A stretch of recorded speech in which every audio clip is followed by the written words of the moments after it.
देखो, 100 बातों की एक बात है कि हम यानी कि जो आदम जात है, आदमी है, आदमी को मनुष्य होने के लिए आदमी अलग होता है, मनुष्य अलग होता है। मनुष्य आदमी की संभावना है। आदम तो है ही, मनुष्य अभी वो है नहीं। मनुष्य तब होगा जब मनुष्यता उतर आएगी, और मनुष्यता का अर्थ वो नहीं होता जो अक्सर तुम्हें समझा दिया गया है कि किसी की हेल्प कर दो, किसी को चोट ना पहुंचाओ। ऐसी कोई बात नहीं होती। ये बिल्कुल ठीक है, अपने दर्जे पर लो लेवल की बातें हैं। ये नहीं होती है मनुष्यता। मनुष्यता का अर्थ होता है कि अस्तित्वगत इंसान की ऊंची से ऊंची जो संभावना है वो हो चुका है। सर्वोच्च होने की संभावना जो मनुष्य को होना चाहिए, मनुष्य को जो हो जाना चाहिए, वो होना ही मनुष्यता है।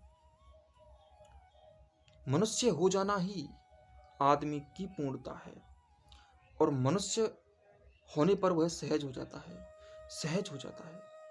तुम असहज हो। देखो, अगर तुम मनुष्य नहीं हुए तो तुम कुछ भी हो जाना, तुम कुछ नहीं हो सकोगे। हम क्या कर रहे हैं?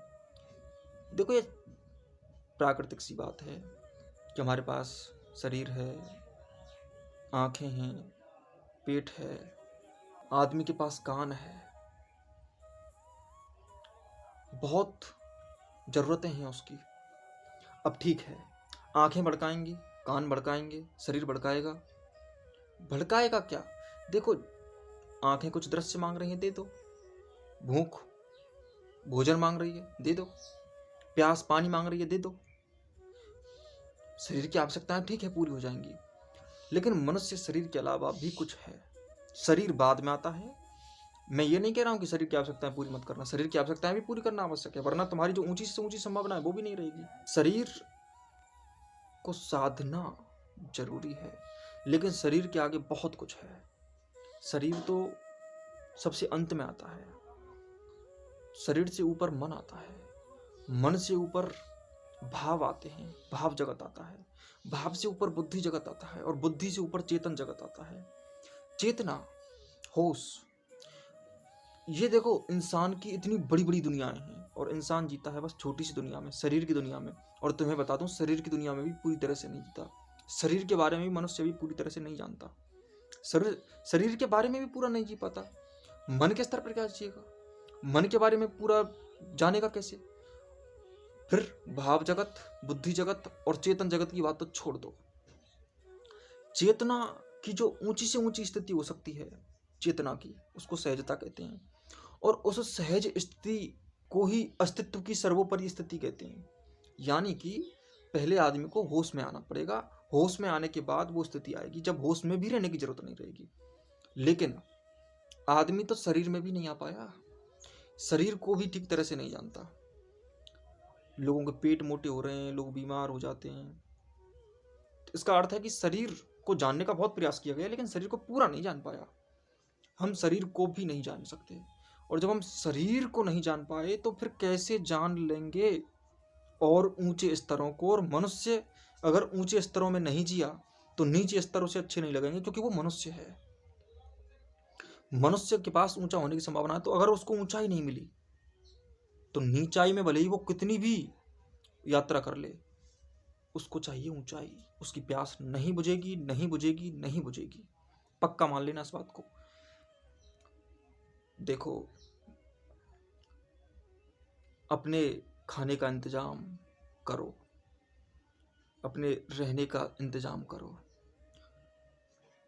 सोने का इंतजाम करो, इंतजाम करो, लेकिन उनमें इतने मत चिपक जाना। वो वो काम है ना, वो बिल्कुल ऐसी है जैसे मान के चलो तुम्हें कोई यात्रा करनी है तो वाहन बदलने हैं। ये वाहन मात्र हैं, कहीं किराया दे दो, कहीं कुछ खा पी लो। यात्रा के भाग हैं, मंजिल नहीं। और तुमने इन्हीं वाहनों को मंजिल बना लिया है। जिस ऑटो में बैठ गए हो, अब कह रहे हो कि इस ऑटो से कभी नहीं उतरूंगा। ऐसे हो गए हो तुम। ऑटो से कभी नहीं उतरूंगा।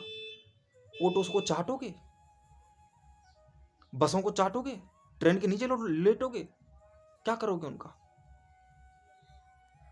ट्रेन तुम्हें दूध पिलाएगी, तुम्हें जीवन का रस देगी ट्रेन। कुल मिलाकर हम अपने पूरे जीवन साधनों को साधने में गुजार देते हैं। जो साध्य है उसे साधना भूल जाते हैं। साध्य का अर्थ होता है जो साधने लायक है। साधन का अर्थ होता है जिससे साध्य तक पहुंचा जाना है, यानी कि मंजिल। आदमी जो यात्रा कर रहा है उसकी एक मंजिल है, और उस मंजिल में कुछ वाहन बदलने हैं, और तुमने उन वाहनों को अपने सर पर रख लिया है, उनको जिंदगी मान लिया है। वाहनों को ढो रहे हो तुम। मैं बस यही कह रहा हूं कि वाहनों को मत ढो, मंजिल की तरफ उनका यूज कर लो। खाने का यूज कर लो, पहनने का यूज कर लो, देखने का, सुनने का, सूंघने का,